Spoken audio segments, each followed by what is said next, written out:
Hello, everyone, and welcome to this meeting of the Social Club at the End of This World.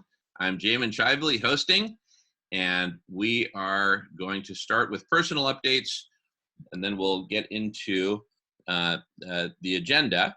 Jackie, if you'd like to kick us off, followed by Phil, followed by Jamin on the personal update. Go ahead, Jackie. Thank you. Hi, everyone. Good to see everyone. When I got back from Berkeley, so that was the last Saturday of September, we had a screening of A Prayer for Compassion. It was one of the documentaries that a nonprofit that we did a screening for that was actually the most tender, that we cared very tenderly for it, because it did bring up the question of religion and our deep down spiritual beliefs and our connection with our food choices. We had an incredible panel show up, and we were talking early before the recording about the conversations, and it brought such an incredible conversation, open, pushback, but received so beautifully that we've had so many people want to now bring that screening further. So I think even after that, I was asked to speak at ASU today to an ethics class about A Prayer for Compassion and our food choices and social injustices. So I think really focusing on what we were talking about, the conversations, is vital. And the education component, I think, is extremely important. I saw the effect of that. I saw the effect on me. And I think each one of us, if we take the opportunity to educate someone and to just be and to have create spaces for those conversations, I agree that that's where the most change is going to have, the most impact we're going to have.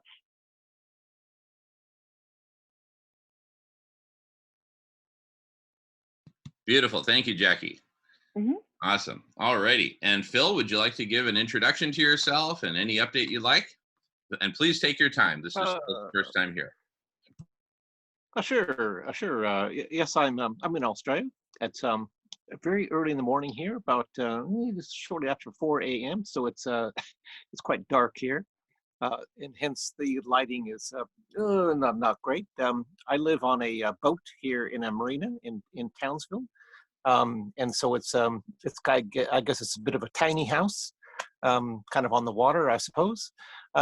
Townsville itself is fairly. There's an expression in Australia called that the term is bogan, and bogan is kind of a fairly unsophisticated sort of perspective on the world, and Townsville is kind of the center of Bogansville. So it's a little bit of a different kind of a perspective here on climate change. I'm in the Coast Guard here, and despite the fact that I'm working with people that are on the water all the time, there's a general perspective that there is no problem, and we don't know what all the fuss is about. So it's in that kind of, I suppose, milieu that we have to kind of, tinker away at, try to get some kind of change in the view that people have here. Just a little bit about me. As I said when I joined Radish, I had, you may be able to tell from my accent or my lack of accent from your perspective, that I'm actually American. And I left the States in the 80s. Reagan was in office then, and I was pretty unhappy with what was happening then, and I thought, well, it couldn't possibly get worse. and of course, now here we are now. And when I was over there, I was working in laser electro-optics. I was at the Air Force Weapons Lab, and I've kind of changed fields now, or changed fields when I came here and got into educational technology, and did a lot of things with e-learning and online delivery. Then I retired and moved to a boat, and I've been, certainly aware of a changing climate for many years, and certainly I guess the plight that we're in with respect to overpopulation in particular. So it's obvious to me that we're headed for disaster. When I heard about this little group, I thought, well, maybe there's something we can do. I watched a recent group meeting where they talked about solar radiation management and a possible solution, which I thought was interesting, and certainly from the perspective of an optical approach, it seemed particularly interesting. So I got on to Radish, and hence I guess that's why I'm here. So happy to contribute where I can. That's probably about all you really need to know. Beautiful. Thank you so much, Phil. So glad you're here. Sure. All right. Well, I'll give my update. I've been working with this SRM group, and I think that's the video you referenced, where there's a number of specialists who are focusing on SRM, and including Guy McPherson, which is really, really exciting given his holistic perspective. And what I've been focusing on in recent weeks is what I'll share for kind of the as we get into the agenda on this, is that we form a planetary collective intelligence that we invite and join together with as large a community as possible to have actual conversations about this topic like we're having right now. The topic of cooling the planet through SRM, and the topic of what I think of as now the three pillars of saving life on Earth. One is collective intelligence, another is SRM, cooling the planet through SRM, and the third is veganism. And these are the first three pillars that I think we should all be focusing on for starters. And then, of course, many other pillars will join that kind of starter set. But I see the starter set is absolutely crucial. Veganism is the biggest long-term solution to climate change and the destruction of the biosphere. And Jackie has been doing a lot on that front. Thank you so much, Jackie, and all of your community working on veganism. And then for me, the most urgent is SRM, cooling the planet through solar radiation management, which is something that we can implement very, very quickly if and when we organize for it. So, and that brings us to the third pillar, which is collective intelligence. Collective intelligence is the way in which we propose, when I say we, I mean the Radish team, and you're all welcome to join me in proposing that, that we propose to organize ourselves in a very specific way where we have essentially a network of conversations going more or less continuously. I'd love to see this network of conversations grow to be tens of thousands of conversations happening in parallel. Some of them focused on really big picture topics, others focused on specific details, like what specific materials will be used for SRM. And then just in the last week, a fourth pillar emerged, which we'll talk about more in the agenda today, which is really kind of a synthesis or an outgrowth of SRM. And that is a way to make SRM a reality through what I will simply refer to as a series of hyper objects in the desert. So let's talk about a hyper object in the desert. What do we mean by that? What I really mean is a giant array of reflective material, reflecting sunlight back into space. Think of that array as like a canopy, right? Maybe 30 feet in the air, and that, you know, goes for many miles by many miles. If we had an array that was like 10 miles by 100 miles, that would be 1,000 square miles of canopy reflecting sunlight back into space. And we need on the order of a couple few thousand of those we need a grand whopping total of a few million square miles of reflectivity to cool the planet.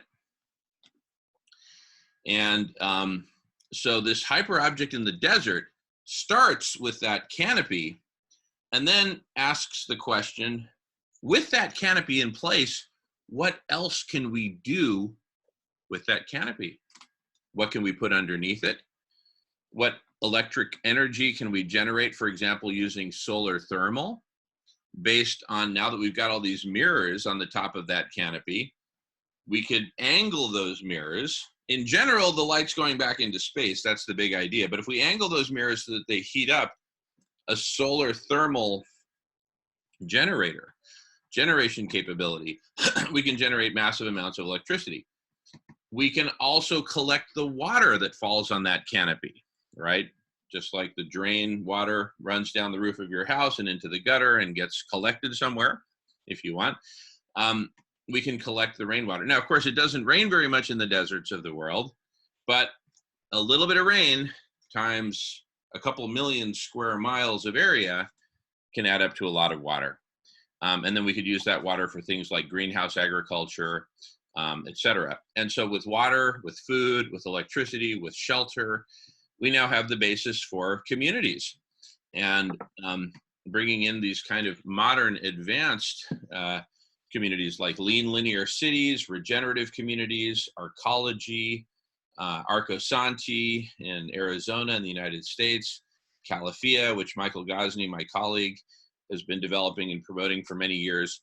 I think there's an opportunity to bring together and marry SRM with this broader hyperobject in the desert of shelter and electricity and water and agriculture and community and all these things, so that we create essentially a mechanism, a vehicle for taking, and this is an exaggeration, useless desert and converting it into something very productive and reflective, right?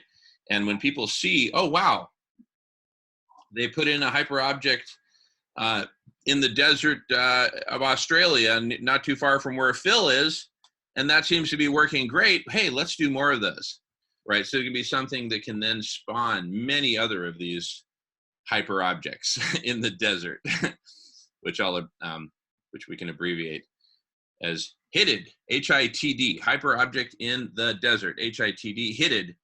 And one way to think of that acronym is we hitted it out of the park when we came up with the idea of the hyperobject in the desert. Anyway, that's what's been brewing with me. We're gonna have a meeting in a little over an hour with the SRM team, SRM group, and I'm gonna promote to them, hey, it's time for us to make this broader invitation and publish it through our channels and say, join us in this conversation, this set of conversations about collective intelligence, about veganism, about SRM, about these hyperobjects in the desert, and what we can all do together to actually make this a reality. And I think this has the potential to go totally viral, because it's a way for people to actually empower themselves and empower all of humanity by coming together and saying, let's do this. And the starting point is conversation, is collective intelligence. And in the process, we can create a massively more intelligent, we can become a massively more intelligent species through this intimate collaboration. Also, I want to thank you, Phil, for waking up so early to join us. That's very generous of you. I know that's not easy to do. It's super early in the morning, and thank you so much for being here. It's the best time of the day here.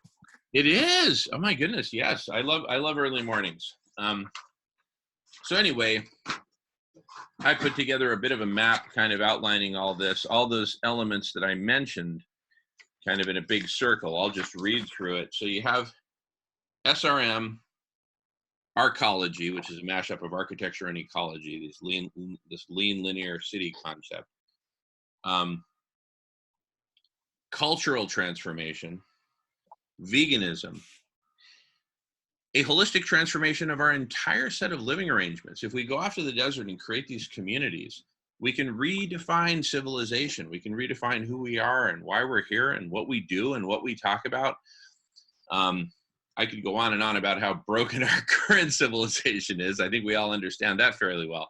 And in fact, Adam, who's on the call, has pioneered a concept of a world without money, and it has identified money as a poison, and something which has totally gotten us off balance as a species. But anyway, other pillars leaning into the whole: holistic land management, economic transformation, bringing humanity together and transcending and transforming divisions along lines of race, ethnicity, cultural and national backgrounds, social, economic, political and historic backgrounds, religion, et cetera, et cetera, et cetera. How do we transcend all this and really come together? And so, for example, Nolan and I have been planning to start a series of conversations on precisely that topic called Black and White, where we bring people together from every different background and really get it on the table. What's keeping us apart? You know, what prejudices, what grievances, historic and otherwise, are keeping us apart? And then finally, collective intelligence. So imagine all these topics coming together for constituting, essentially co-creating a whole new world. The hyperobjects in the desert give us a unique opportunity because it's blank slate. We go out to uninhabited desert, we throw up the big SRM canopy as our primary mission, but then we develop all these other things on top of and around and underneath that canopy that can make it actually very profitable to transform desert into this hyperobject. Anyway, I've been talking for quite a bit, as I'm sometimes known to do, so I'm going to mute myself and let other folks jump in. Love to hear from everyone.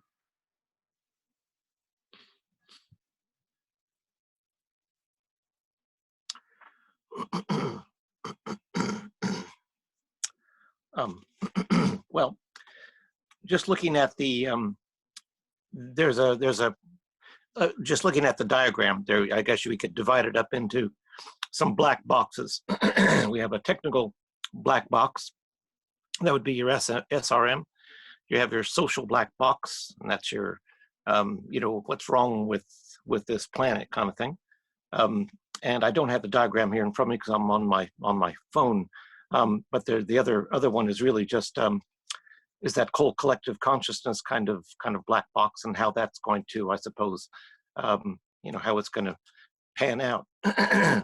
I can't really speak that much about the black boxes, which involve, I suppose, non-technical issues, simply because they're so big, they're so huge, they're so unknown, that, you know, I guess my own personal view is that that's probably the biggest challenge we had. I think the technical aspects are probably they are arguably solvable.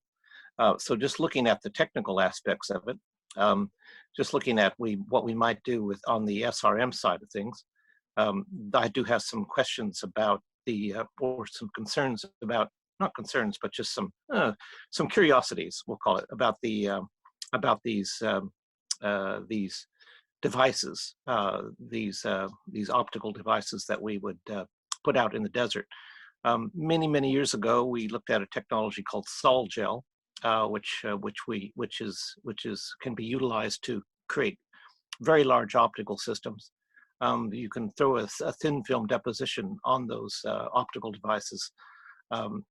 They can be quite massive. They also can be quite robust. That thin film deposition could be a deposition that would be based around a silicon technology or a germanium technology, which could generate power. So I don't know if that's the kind of thing that the SRM. I remember from the other video that I saw that it seemed that we were talking about something like that. The question I have about putting them in the desert would be that could possibly create a worse heat island effect. Excuse me, a local heat island effect that could actually make what limited rainfall there is out there even less likely. It's hard to say, But there might be some issues around that. Um, but again, this is very, very early stages for me of looking at this. I'd have to look at it in more detail and probably do some, some analysis and some discussion, um, not in a video format. So that's kind of my take on the technology side of things, is that I think there is some plausibility of doing this. There's a group in Australia at the University of New South Wales that have a research group for photovoltaic technology. They're quite advanced. I think they've made the most efficient solar cells to date. So they're doing a lot of great things, and they get a lot of government funding. So they're kind of moving this direction as well. In terms of again on the human side of things, I see that as really the much bigger challenge. We have just that whole cultural kind of issue. We have massive soil degradation, which is certainly true in Australia, and as I'm sure it is elsewhere. So even if we could get people to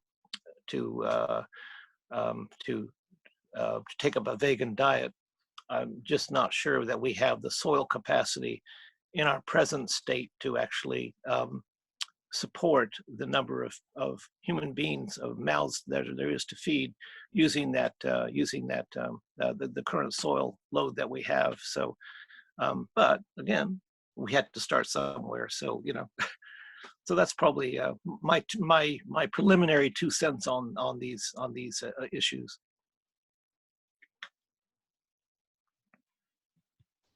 Yeah, really good, Phil. It is very, very complex, everything that we're dealing with here. We could make the analogy, it's like trying to repair and redesign an airplane. One thing is simply to repair it, but then if you go deeper, you actually redesign it. But we're actually trying to do all of this in mid-flight without crashing. And we're getting dangerously close to crashing. And that's where collective intelligence comes in. So if you imagine that the ultimate solution to all these problems, I've mentioned some of the big pillars: veganism, SRM, collective intelligence. But if you imagine that all the solutions end up being like a quilt, where you've got all these different patches of cloth that are all sewn together into this one big integrated quilt. So it's kind of like, imagine a future where we're now looking back from the future and we're saying, oh, wow, we did it. We solved all these problems. And the way that we did it was through this integrated collage, if you will, of solutions. Well, to get there from here, what we're basically proposing is that we organize conversations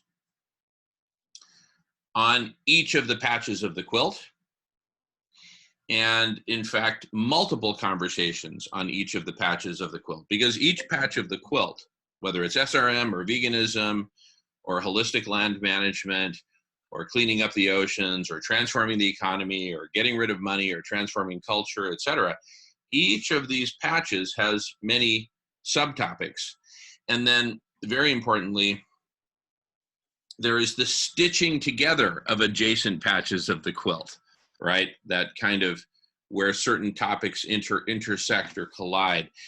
And so all of this beckons for essentially mapping out the quilt as a big sort of inverted tree taxonomy of topics and subtopics and subtopics. And the job of collective intelligence is to help people find their niche or their niches within this massive taxonomy of topics and conversations, so they can burrow right in to the topic and the group that's talking about that topic, where they can have the most impact or have the most passion or the most expertise or whatever, right? So it's kind of this massive information organization project. But when you get to a leaf node and there are people actually talking, they're doing exactly what we're doing right here. They're on a video conference talking about the topic at hand and recording the video conference like we're doing, and taking it one step further, transcribing that recording using automation, using software, transcribing it into text, making that text indexing that text, making it searchable so that people can find those conversations among the tens of thousands or hundreds of thousands of conversations where they can have the most impact. That's the vision. And to get there from here, I think we have some really amazing topics and an amazing focus that is attracting people. Phil, you were attracted here because of SRM, presumably, right? And the possibility of a solution for cooling the planet. So what we need to do is scale this up, and that's what we're going to be talking about at our next meeting on SRM. Anyway, I'm going to go on mute, and I encourage everyone to just jump in. And by the way, when we have more than one person who wants to talk at a time, we form a queue. I'll manage that. But at the moment, I think we're doing fine by people just jumping in. So just feel free to jump in. Going on mute. Well, I'd like to take a second to underline the real potential that exists out there to build a social network, as Jamin has described, with tens of thousands of these virtual meetings happening all simultaneously with transcription and support of AI. There's many pieces of the puzzle that exist right now in different universities and different corporations under various government projects. But really all I'm trying to say is this is completely feasible and very, very close to manifestation, and we can actually make a version of this. Well, we already have made a version of this. Jamin and the Radish team have made a version of this already, which is radish.org, or maybe a little more specifically, conversations.radish.org. But I guess I just wanted to take a second because I'm more invested in the or more familiar with the technology space, as I spent a few years at the University of Washington in their computer science program, and I have friends doing research there. One of my friends, Preston, is getting his PhD in computational neuroscience. So he's super with it, and he's been sharing a lot of stuff with me recently, and it's given me a lot of hope and helped me realize just how actually practical all of this is. Even though it sounds very fantastical, hypothetical, it's very close to actually coming together. And I think that once we have the technological base to support what we're doing right now, but in a bunch of parallel conversations that can kind of weave in and out of each other, where people can jump from one conversation to another, and you can explore the topic space that's being spontaneously explored by various human minds. Once we get there, then all of these other issues surrounding SRM, building out our ecologies, transforming our habits of consumption, and managing our land and the animals that are living on the land around us, managing all of that in a more compassionate way, that's not so machine slaughterhouse like. Basically all of these problems, and there's a lot of them that we're discussing. There's a lot of problems we're putting on the table here, but as soon as we really come together and start talking about them, I think we're all going to be surprised at how fast we can solve those problems.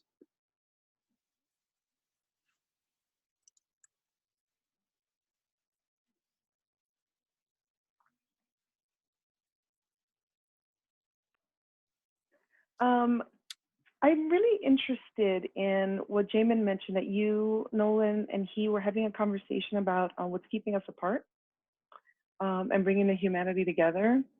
And I'm scribbling on my printout of your diagram. And to me, the veganism component is so much broader than just a lifestyle choice, than just a food choice.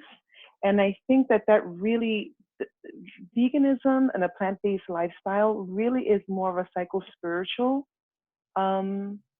evolution. And it shines a light a lot on a lot of the hidden stories that we tell ourselves, and about the way we construct our lives and the way we construct the world that we live in. And I think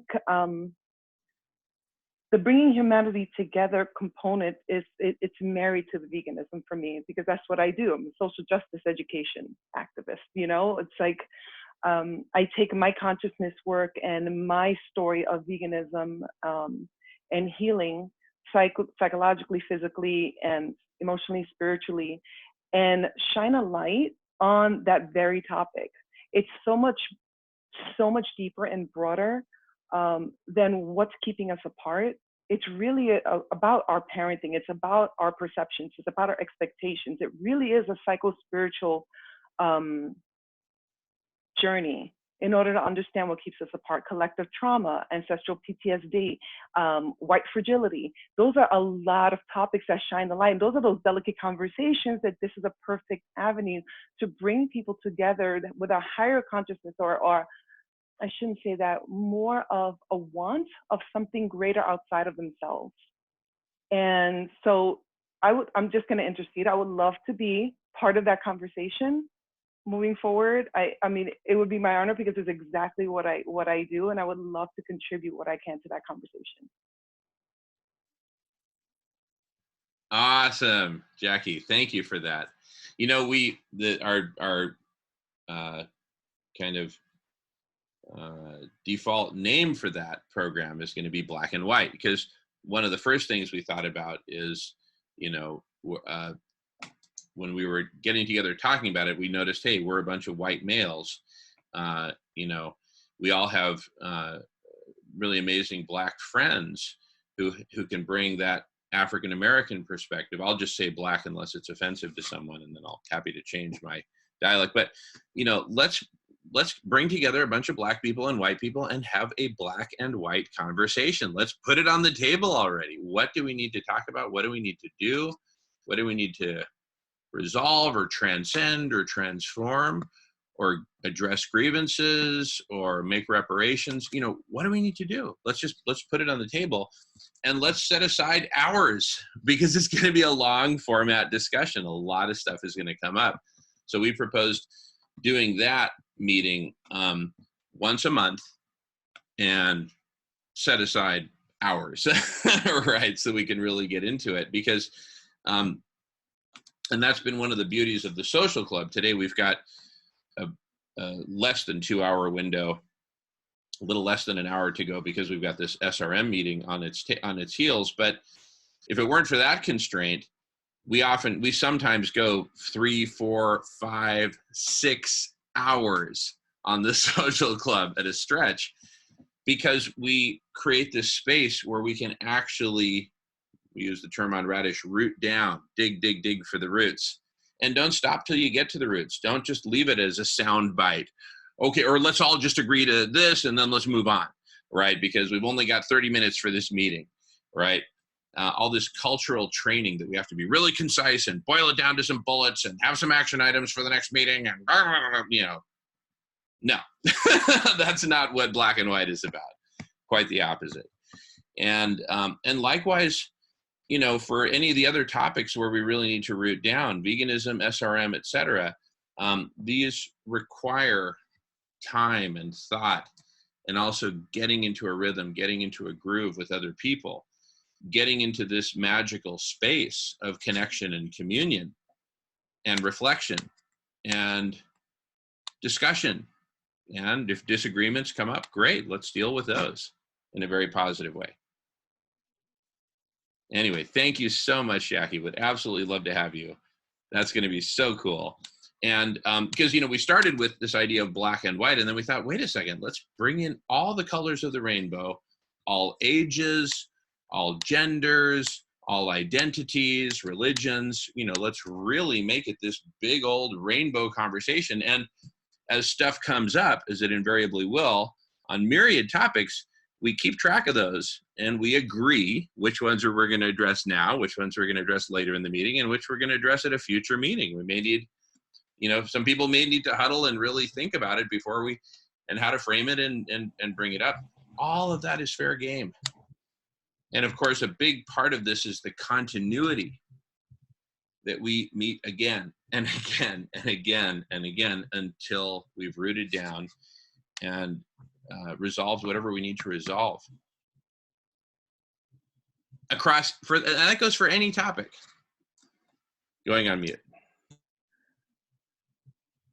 Part of the vision for the technology to support these conversations and support a massive number of people participating in these conversations. One of the features is essentially like splitting off into groups, so that if there were, you know, 20 or 30 people right now in this conversation, and we kind of hit this point in the conversation where we realize, okay, there's a clear bifurcation in these people wanting to really focus on this, and these people really want to focus on this, and they're both related to each other, but they're just unique enough and separate from each other that we really need to have a couple separate conversations. And then we can just go, all right, so, you know, everybody who's interested in this to the right, everybody who's interested in this to the left, and then we can just split off and have those separate conversations, you know, in parallel, still over video. And I mean, ideally in person is always, that's the best, but the super cool thing with video is we can connect with people from all over the place whenever, split off into as many different conversations as we want, and then kind of, you know, reunite those conversations once the internal issues are resolved. Then we pull everyone together and solve this new greater issue. And I think that when we do that over and over again, we're going to solve so many, that there's going to be a lot of conflict resolution. I truly believe that. Well, this is Phil here again. And I just wanted to just clarify that when I was talking about the issue of a plant-based diet being problematic, I wasn't trying to suggest that there was an alternative to that. It's really, that's just another wicked problem. What we're faced with here is a range of problems, all of which are wicked. Some are probably more wicked than others. And so, you know, we have to kind of break them up into their little bits and try to solve those wicked problems with probably some kind of wicked solution. So, you know, certainly the issue around capitalism being our predominant, you know, economic system on the planet, that's another wicked problem. We're obviously going to have to move away from that. That's not going to work for us. You know, so we have a range of issues here, which are really going to take some real imagination and some real soul searching and some real sacrifice in order to solve those problems. But I guess we just had to start. Amen. Thank you, Phil. Heck yes. Thank you, Phil. And we are starting right here on the Social Club. This is a start.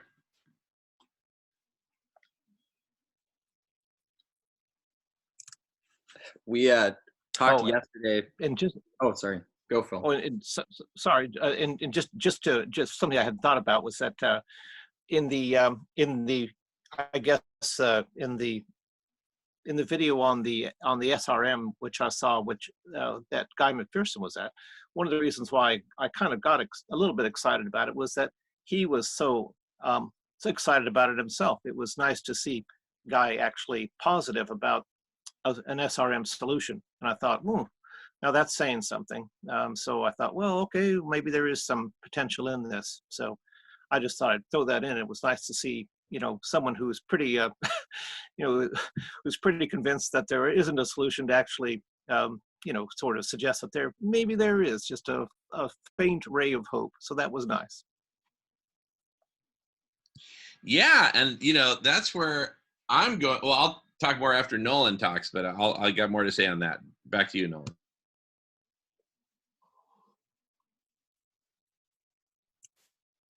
Jamin, why don't you go ahead? Yeah, no problem.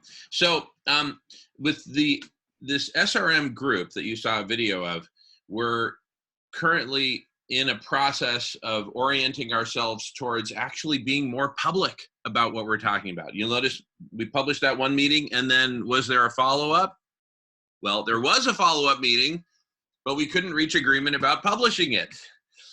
And my message to the group is, look, if we're not going to publish this stuff, what the hell are we doing? Right?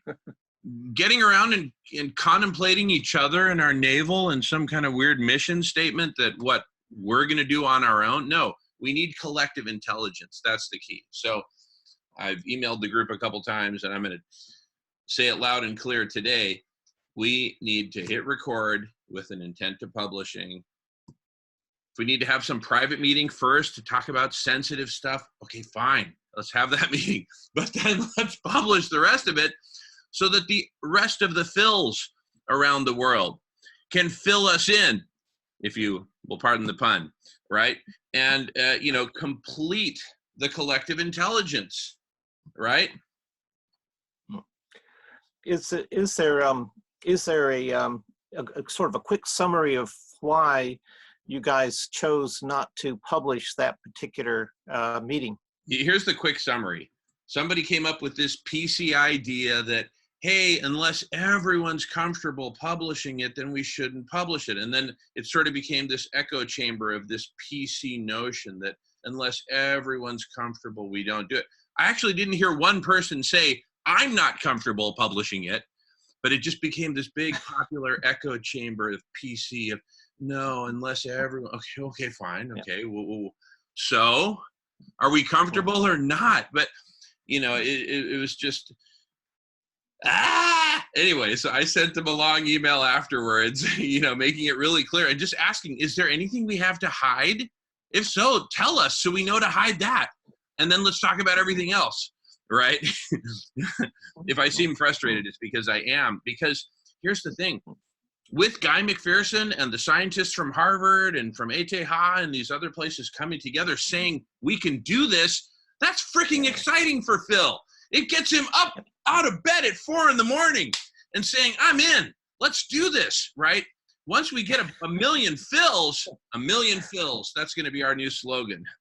A million Phils. That sounds very scary. Very scary. But anyway, you get my point. And so that's going to be my main message today to the group. And it's really as simple as that. I mean, but in part, they had a good point because we hadn't quite bifurcated the meetings yet into private portion and public.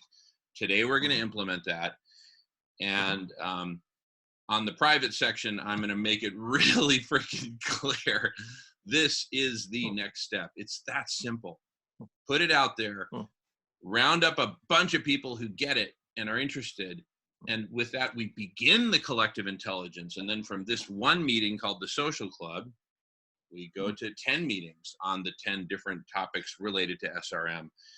And then topics related to veganism, topics related to collective intelligence itself, right? Nolan is in the process of recruiting really smart minds, as he's mentioned, from the realm of computer science so that we can get all this platform built out. We need to recruit more and more and more of programmers, designers, etc. So it's really as simple as just beating this drum really loud and publicly and inviting people to come. Put out the invitation, they will come. And together we can really accomplish miracles. That's what it's going to take. It's what it's going to take, I'm afraid. But yes, I mean, let's start. Let's do it. Hallelujah.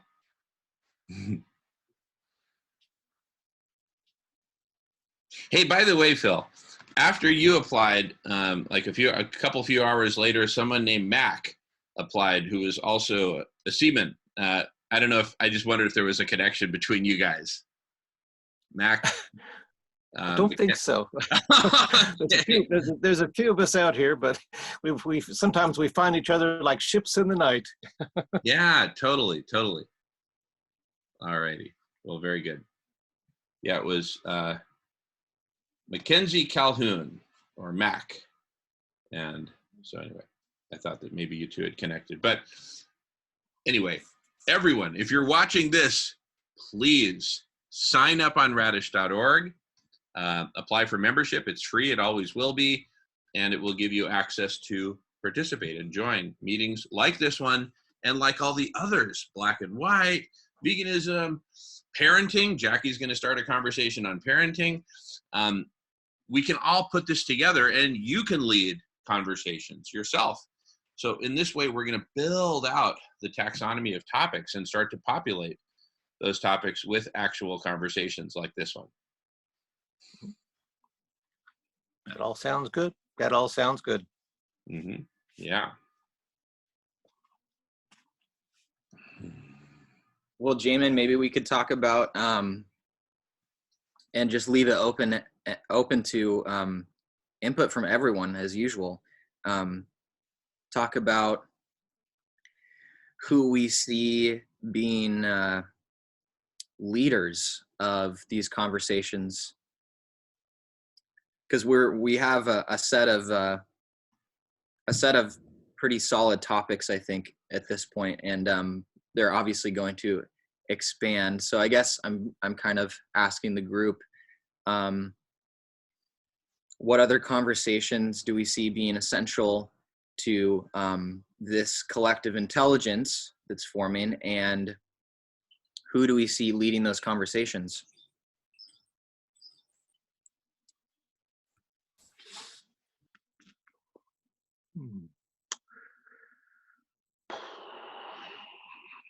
You know, the airplane analogy is good, because you know, the airplane actually mechanically it actually functions quite well. It's really an HCI problem, human computer interface kind of problem, and the problem here is the human side of things. You know, that really is the weak link here, where we have no shortage of technology. And in fact, I would even suggest that it's not the technology that has put us where we are now. It is actually the human part of it that's put us where we are now, and the misuse of technology, which was probably a fairly useful kind of a set of tools. So you know, that becomes a huge issue. You know, that we have a you know, we have a political structure right now which is letting us down immeasurably across the planet. And that's a, you know, that's a leadership issue, again, a human being issue. So I'm not suggesting that human beings are useless. I'm just saying that that's going to be the hardest thing for us to solve, is how to take us out of that realm of human mismanagement of the planet and the tools that we have of actually you know, maximizing our use of the planet. And actually changing that to where we have a reasonable degree of working with the planet that we live on. So, you know, again, this is just all fairly airy and fairy, but you know, that leadership issue is challenging. It's very challenging.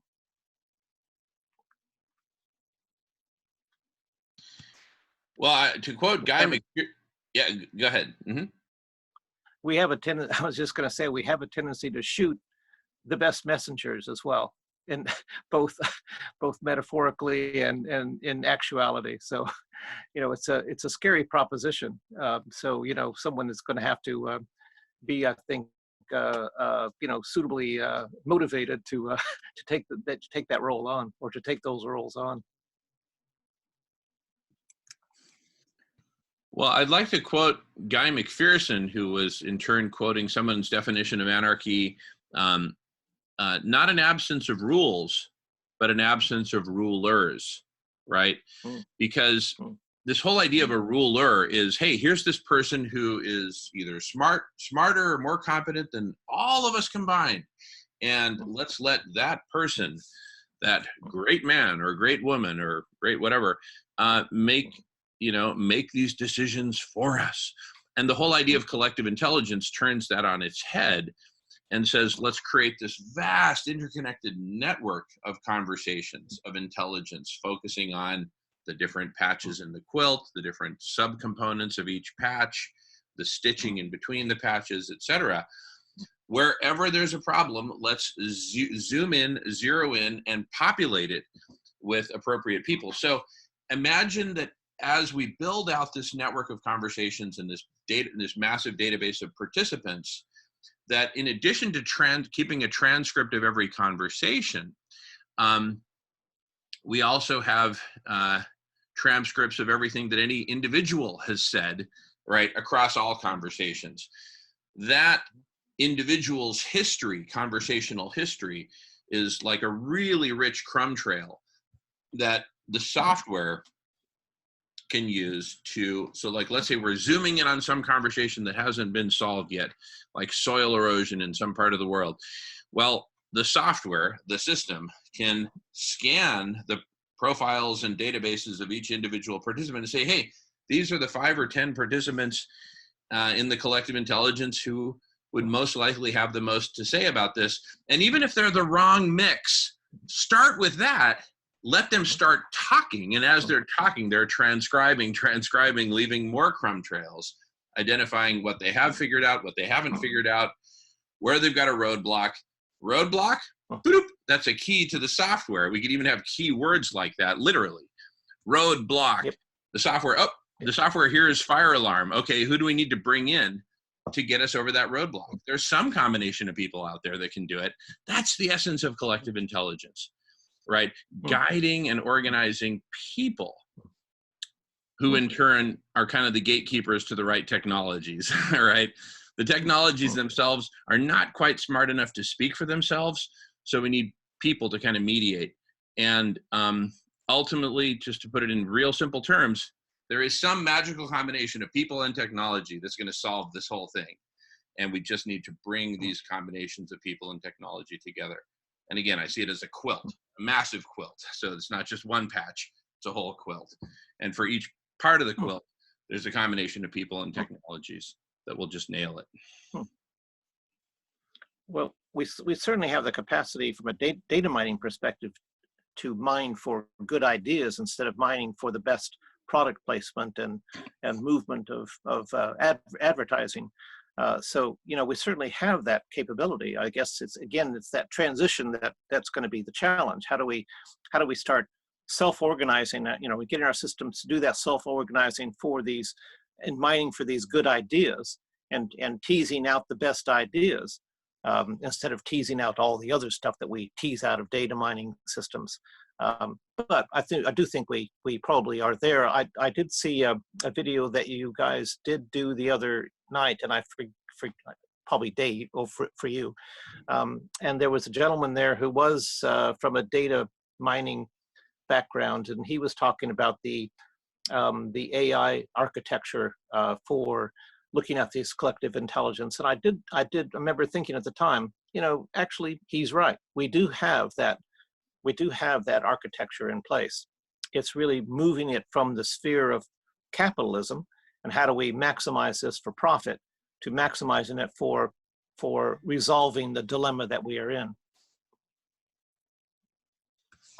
Yeah, exactly. There's so much technology out there for connecting people with information. It's just used for all the wrong reasons, frankly. Not entirely wrong, but we all understand each other. Yep. So, stage one is us coming together here on the Social Club, and soon in this broader network of conversations that we're in the process of spawning. And again, I just see such a golden opportunity to put out the call with Guy McPherson and other folks on SRM, because he's got such a big audience, right? We need to speak to those people and say, hello, hey, I'm Guy. I know you've been following me all these years. And I'm now in part of this really exciting conversation. I'd like to invite you to join. Here's how, and here's how we're gonna go forward from here. And come one, come all. And then, the computer scientists will kind of cluster around the collective intelligence conversation so we can get this infrastructure built out and adapt these technologies, many of which are just open source. They're for the taking. Adapt. Indeed. Yeah. Adapt and integrate these technologies so that we can find each other and spontaneously create all the conversations that we need. It'll be an evolutionary process, but the starting point is just so clear. Here's how we need to start. By just showing up, saying, hey, I'm here, I'm game, right? And that's what we're doing. That's what we're doing on radish.org. So please sign up on radish.org, apply, and then you can join us.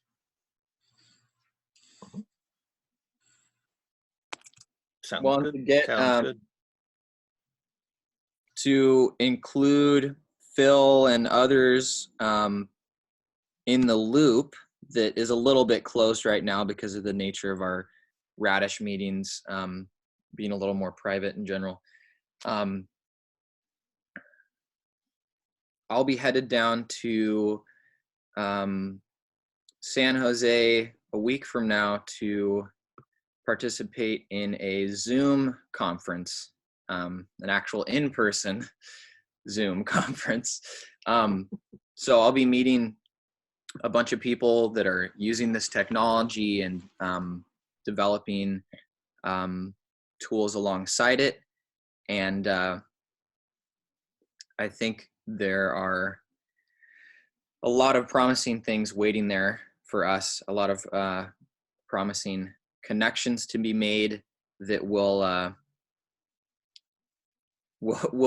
continue to surprise us, and that it will reveal that a lot of the work we're talking about doing in creating a platform like this is already done, and that it's really a matter of making those relationships so that we can really come together as a society. But it has to start somewhere, with specific people. This is the start, and hopefully we'll be getting some more technologically minded people in here soon that will make us even more hopeful in the future of technology to support this whole thing. Sounds good. Look, I think universities are a good place to start.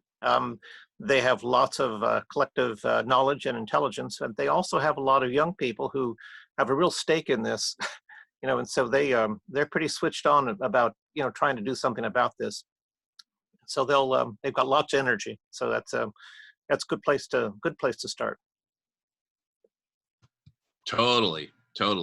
Well, that's where I discovered Nolan at the University of Washington. I was there in my full Darth Vader costume, performing and pushing a couple of different missions at the time. But now we're gonna figure out how, a more systematic way. And I think, the most powerful way is to make what we're doing cool and make it go viral through the social media channels that, hey, there's this collective intelligence forming to save life on Earth. I'm joining. Dude, you should join too. Check it out. It's really cool. Right? So we got to make it cool. Yep. Maybe add some game theory to it. Phil, are you familiar with Infinite World Game? I'm not actually. I'm not a big gamer. I'm probably showing my age. The whole well, game kind of craze is a sort of. Yep, go ahead. It's exactly what you're talking about. It's the gamification of this. Infinite World Game is a group that's forming that's pretty similar to the group we're forming, and has very, very parallel paths of work and similar objectives. I would recommend, well, actually, you guys can continue talking. I will look for a link here and send it to the chat, because they got a pretty cool site. Yep. Okay. Yeah, I'd be interested in that actually. Yeah, that sounds good. It does sound like a bit of a self-organizing system. Yeah, and that's another really key part of this whole opportunity of forming a planetary collective intelligence, is that there are already communities in existence that are working at one slice on this or another. And the big challenge is putting together a federation of such communities.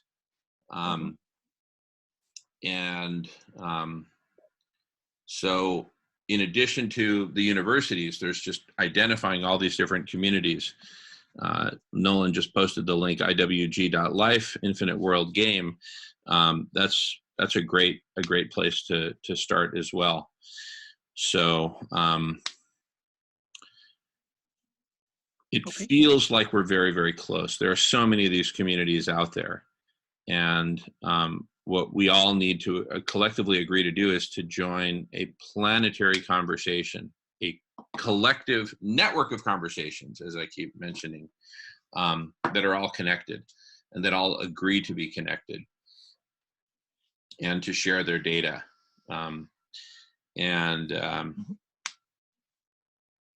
You know, how to do that in the most effective way is, you know, something that we're figuring out together, but the place to start just seems so obvious. Join a community like radish.org and join these conversations and be a part of it. Adam just posted something. The beauty of CI, collective intelligence, is that people can work together face to face without a language barrier because of automatic translation. That's all we need. In my opinion, traveling, especially by air, to a meeting should be discouraged because it's so environmentally pollutive. We have CI, why not use it? And, you know, we do and we don't have CI. We have a lot of the building blocks for it, like Zoom, but we don't have the network yet, or the way to search for and find people on this non-existent network, right? So we got to build the foundations for it. And the start of all this is conversation. So, you know, obviously this is a general conversation, social club at the end of this world, but as we build out the network, we will have more specific focused conversations just on the CI platform where we can really dork out and iron out all those details. Okay, sounds good. I'll do a little bit of research on Zoom, just so I can understand its capabilities a bit more. So that sounds like a pretty interesting kind of platform. Awesome, thank you, Phil. Yeah, and you may want to connect with Nolan, who's going to the Zoom conference. I'm sure he's going to make a lot of contacts there. We kind of have a hypothesis there's got to be lots of cool add-ons to Zoom that we can avail ourselves of and start building out around the Zoom core, right? So, yep. Yeah.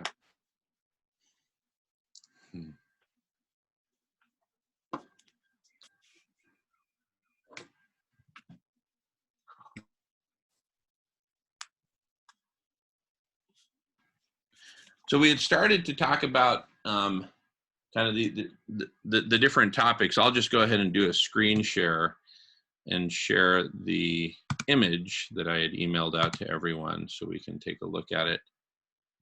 Okay. Can everyone see that? Yep. Okay. I'm just zooming in a little. So SRM, these are all these topics related to SRM. So wherever you see a topic, a cluster of one word like atmospheric or more than one word, that's a topic on which we can organize not just a conversation, but multiple conversations. So SRM is one big sort of pillar. Other pillars I've identified are veganism and collective intelligence. But then this other pillar over here, arcology. So in the middle, I put, this is just kind of like a sketch of the beginning of a canopy, a desert canopy, right? Whereupon we can implement a whole bunch of these things like greenhouses to grow food, supporting a vegan diet, build community cafes inside these lean linear cities where everyone eats communally, collectively, which in turn will support collective intelligence. The design of these cities is the topic of arcology, a mashup between architecture and ecology. And there are myriad subtopics under arcology. But as we build out the architecture of all that and the city planning, we do that, we co-design that with designing a holistic transformation in our entire set of living arrangements. What do we do when we're living in that lean linear city, right? Do we volunteer in the greenhouse? Do we participate in collective intelligence? Do we work on the maintenance of the structure? What do people do? How are they compensated? Do we do this in a system with no money at all? It's all volunteer. This can be like a blank slate upon which we can build so many diverse solutions in and around. So consider holistic land management. So this lean linear city, this, imagine this is 10 miles by 100 miles, so a pretty big area, 1,000 square miles. But imagine that that community that lives there also manages the land surrounding it, the desert land surrounding it. And through application of holistic land management, we can green the desert, right? Maybe expand the canopy in certain strategic areas. So how much canopy versus not canopy should we have, et cetera. Economic transformation is related to that. We've got this whole new model for a compassionate economy, CCC, transforming the very mode of production of the economy. So anyway, these are, I just wanted to put up here visually all these different topics that we can develop in the collective intelligence. So part of our job is to build out this taxonomy of topics, this map of topics, so that people can, cluster around those topics that they want to be talking about and find like-minded people that want to be talking about the same topics.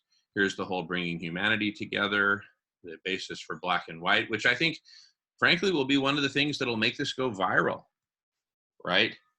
This is a hot topic, right? There's so much tribalism, racism, so many separations. And how cool will it be that people from all walks of life come together and actually talk about this and get stuff on the table, not with a view to being right or proving your point or anything like that, but just figuring it out together. How do we come together? How do we transcend these different divisions?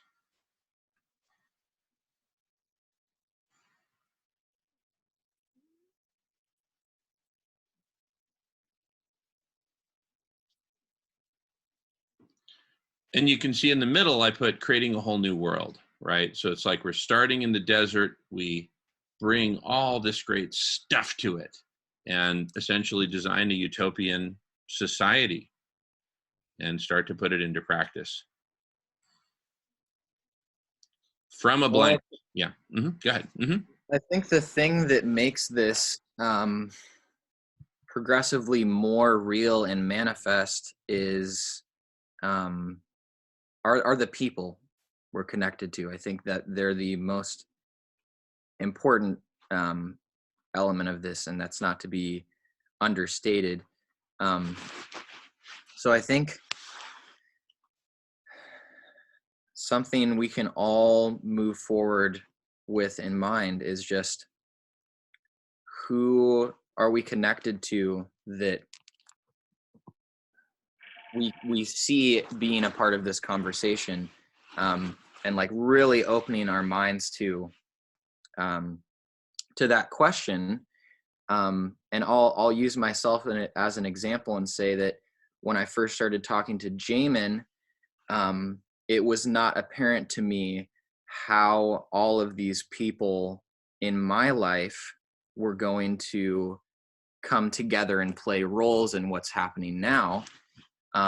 But as the entire vision of this became clearer and clearer in our collective mind, I started realizing, oh my gosh, like, you know, my roommate is super into socionics, which is an extension of Carl Jung's work in the dissection of the psyche, and could be used to design algorithms to analyze people and their personalities and figure out, you know, their interpersonal dynamics and what archetypes they represent and how they work together.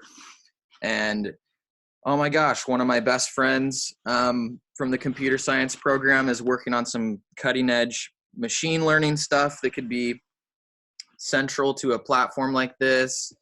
And I have another friend that whose dad is quite wealthy and made his money in the tech sector, and I think would be very interested in investing both monetarily and mentally, emphasis on the mental and emotional, would be very interested in investing in something like this. And so it just started becoming more and more obvious as I was thinking about the people in my life, that they could play integral roles in this. And so I guess I just wanted to put that out there, that we should definitely be very open to inviting other people into these conversations, or maybe just inviting, you know, one of your friends for a one-on-one over video, because you know, they live a ways away and you can't get a hold of them. And maybe you guys haven't been talking a lot recently, but now you have this to talk about, and there's a lot to talk about here. And I think that as we as a group move out and really explore and invest ourselves in these people that are right next to us, I think that's what will ultimately make this whole thing take off.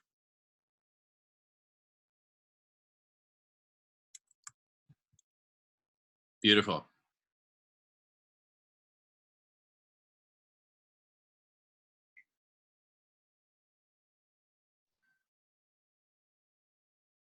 And I guess part of I guess I bring that up to go back to the question I raised earlier in the conversation, which, you know, I want to leave as a very open-ended question. Like at any point in time, we should feel free to bring to the table, like, oh, I know this person, and we can talk about them for a little while, and you know, I see them leading a conversation on this, even though they haven't participated in the video conference yet or something. So yeah, really just all people welcome, even if they're not directly with us, they're with us in spirit. And I would like to welcome them, as I'm sure all of us do. Hear, hear. Welcome. Come one, come all.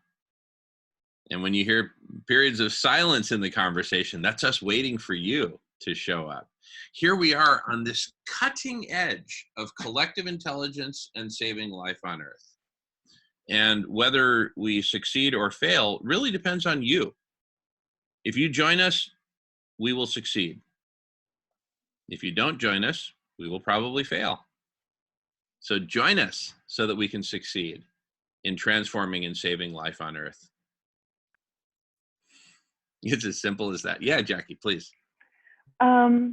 I'm sorry, I missed a portion of the conversation where Nolan was asking about leaders and who can lead these conversations.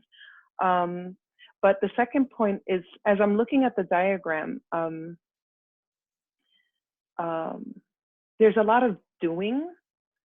A lot of the tasks are about doing. And in order, we're not going to get to a place of healing, or we're not going to get to a place where safety and trust to have these delicate conversations if we don't work on the being portion of ourselves. And I think the cultural transformation, again, is hand in hand with bringing humanity together. It's the psycho-spiritual, it's the veganism. And I think there has to be a significant conversation based on our inner lives and our being and our connectedness. And I think that the point of us being spiritually, psychologically so fragmented, it doesn't allow so much of this new light and this new information to penetrate the ego and penetrate the hurt and penetrate the fear. And I think there has to be significant focus on helping people heal and find that reconnectedness, so that they can be open and open-minded and available for all these radical ideas and very delicate conversations.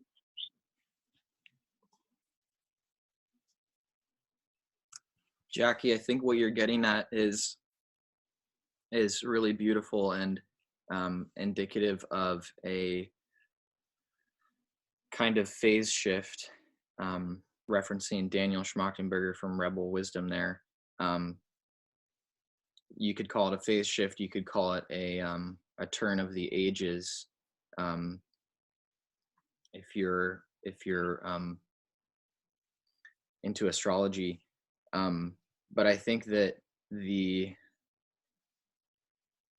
overall, the kind of the feminine energy that has been on the rise, especially in recent times, I feel like our culture is opening up to that much more, and it's indicative of this future where we are much better at the being part, because we can finally be together, and we're not afraid of being outside of our little boxes. And so absolutely, Jackie. Thank you. I really believe that it's that we're so isolated, and we're in societies where we're overcrowded, we're in cities where we don't know one another, and where everyone is so isolated, and we're the least alone. And for people to find that being and find that connectedness and find that love and find that expansion, it really does allow for all the light and the information, which is light is just information, to come in and be open to that. And I don't think I think there's a small number of us that understand that. And I think we must take our place and understand that that's at the core issue, at the root issue, is our disconnect from nature, and our disconnect from one another, and our disconnect from the greater wisdom. And those of us that do see that big picture, like Jamin, you see that grand picture of those connected conversations, that being and that energy and that frequency shift is the same effect. And I think we need to help people that are looking for that and understand and are in fear to find that space and conversation where we speak this language and we help people actualize their greatest potential, so that they can be aware and they can help others than just guide and influence others just by being present and just by being in essence and just by being in wisdom and not reactive and responsive and open. That is infectious. And then that will spread and create open-mindedness and expansiveness and the people around us that we want to invite into this conversation. Beautiful, beautiful. And that all maps to the topic of cultural transformation, right? And in fact, in these meetings, we're pioneering and modeling a new culture, right? A culture of reflection, of deep listening, of openness. And I think we've got so much to do there. But I think some of these meetings could be on meditation and on yoga and on, just grieving and grieving circles, gratitude circles. So that's why I really think by fanning out the taxonomy into all these nooks and crannies, then people can really find and discover these communities wherein they can find, if it's finding a missing piece in their life or missing pieces, that, wow, this meditation community, I'm just, wow, my goodness, I didn't even know I had this whole dimension that I could get into whenever I want, and, calm myself down and really listen and heal, and, all these things. I'm just using meditation as an example, but there's so many different, you name the group. If it's knitting, hey, Right. let's have knitting groups that knit and talk, and et cetera, et cetera. So I think really the sky's the limit, and we've just got to come together and do this. So if you're listening and watching, please check out radish.org. Please sign up, and you can join these conversations. And it's a very, very safe space. I guarantee it. And we make it that way. I'm going to have to bug out here because I've got to help my partner, Melissa, who needs to head off on a trip here in a few minutes. So I'm going to let you all wrap and say whatever you want. You don't have to run, but I do. And then I'll have to repurpose this computer in about 10 minutes. So anyway, thank you all for being here. Great to see you. I'm going to bug out, but let it roll. And we're still recording, and I'll stop recording in about 10 minutes or so. But please carry on. And great to see you all. Phil, welcome. And thank you all for being here. Phil, Jackie, Adam, Nolan, and thank you for watching wherever you are. And please join us, radish.org. Thanks, everyone. See you soon. I would just add to what Jackie said. That's this kind of thing of feeling finding coping strategies for what we're sort of all finding is a pretty set of challenging circumstances. When it first dawned on me that we were in the situation that we're truly in, I was kind of floundering out there looking for I suppose people that were like-minded individuals like myself, and even though I tend to be quite a cynic when it comes to Facebook, I found that there were some groups on Facebook, near-term human extinction groups, and there was one for coping, one for a general kind of love kind of thing of just like trying to engender love for our fellow human beings. There was one that was just all about the comedy, so it's not, I'm not advocating those. I'm simply saying that there's a whole lot of people out there that are searching for similar solutions that we're looking for as well. So trying to connect these people up is really the challenge. I think exactly right what Nolan was talking about. It's about, we're still so isolated. We're creating mini communities, but we're still not part of that collective intelligence. We're limiting, and then we get frustrated because we don't have as many answers, just because we don't have as much access to the data that's available for these answers to co-create these solutions. And you're right, we have to come together in these platforms and have these conversations that are, again, a lot of them are delicate conversations. To respond to that, I mean, there's so much suffering still going on in these groups. So where are we stuck? Where are we stuck? What do we keep looking for? We're still searching and we're still looking. And so that's spiritual bypassing. That's a conversation we need to have. We're looking and we're hoping and we're reaching outside when all the answers and the joy and the happiness is within us, and we don't know how to access it. We don't know how to find it. And how can we expect to find greater solutions? Well, we cannot find the number one solution is ourselves. We can't even find ourselves. And that's where the innovation comes, when we rise ourselves and we rise, we marry our compassion with our wisdom. Now this is solutions. Now this is healing. Now this is connection. But when our compassion is just going out there without any wisdom, without any guidance, it just fizzles out. It burns out because it's not connected to the greater whole. It's not connected to a mission. It's not connected to intention. So I think those conversations about, let's bring these groups together and say, why do we still need to rely on someone? Why do we still need to meet constantly? Why is there still suffering? They're still suffering because we have not found the wisdom to marry that compassion to create solutions. So that's why I really want so much to, actually, I was going to ask Nolan, how close are we to launching this?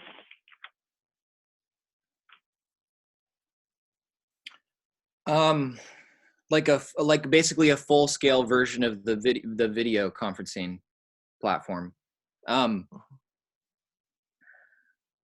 I'll have a much better idea after the Zoom conference in a week. Okay. There is an open source platform for video conferencing. It's called Jitsi. And with that, we can do a lot on our own as a kind of just completely grassroots, no cooperation between these big tech corporations. We could theoretically make a pretty amazing open source video conferencing platform with the support of AI. That's totally realistic, but what I'm really hoping for in my going to the Zoom conference and in my exploration of connections into Google, Amazon, Facebook, etc., because I have some friends. Ideally, we find a way to cooperate and create a global community project that's really about forming a global operating system that has yet to exist. And I think that the incentive to do so is so great inherently because of the just inherent good I see coming out of that. I truly believe we can find others who also see that. And I think that as we explore the people close to us, it's going to become more and more obvious how and when this is all coming together. So it's a little bit hard to say is the short answer. But my current position, the perspective I have, gives me a lot of hope that this is happening very soon. I think that in a matter of 2 or 3 months, we could very easily have a platform that would at least support us here directly, and then some more people that we add on in the coming months. But with the end goal being so large in scale, I'm finding that some kind of cooperation between these big tech companies that have the cutting edge technologies is not only necessary, but is very possible. Very possible. I think that this is part of overcoming capitalism, as Phil's been talking about, because once we break out of this siloism, we can build amazing things to support our global civilization. And I think that more and more people, us and people that are actually working in the depths of the caves of Google and things like that, I think more and more people are realizing that we need to break out of that. And so I am very hopeful. So there's your long answer, Jackie. Mm-hmm. Have you seen the overview of Vegan World 2026, the conference at the end of the month that we're having here in Mesa? Where you know Dr. Sailesh Rao of Climate Healers? Well, he's working on, again, it's a collective intelligence project, and it's bringing out the Vegan-Droid. So it's an app. So it's basically to address kind of like, you know, how do we transition over, and his 7 shifts that we have to take as humanity in order to bring about a healed world. And so he's talking about currency, the new currency system. It's a lot of technical stuff, and I'm not a techie. Like I said, but it is amazing what he's bringing, and he's got incredible minds coming to the conference. So I was actually hoping that you'd come because I was like, this is where Nolan needs to be. Like, this is his language right here. So I was like, oh, I was hoping you would come because it's exactly what he's working on, is the pulling out of the system.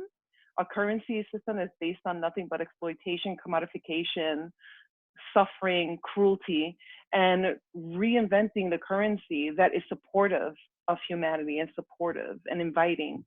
And so the shift, and he's actually going to be talking about it, explaining it, and asking people to start buying into it at the conference. So I wasn't sure if you knew about it. I was like, oh my gosh, you have to hear more. This is at the end of this month? Yeah, it's October 26th and 27th here in Mesa. And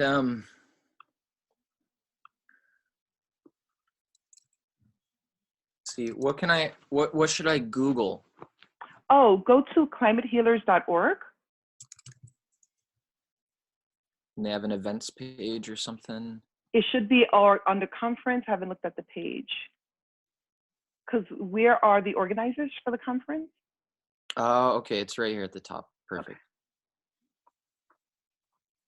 So while you're looking at that, I'll just kind of say one last thing. Then I've got to get off myself, and I've got to go and do a radio shift at the Coast Guard.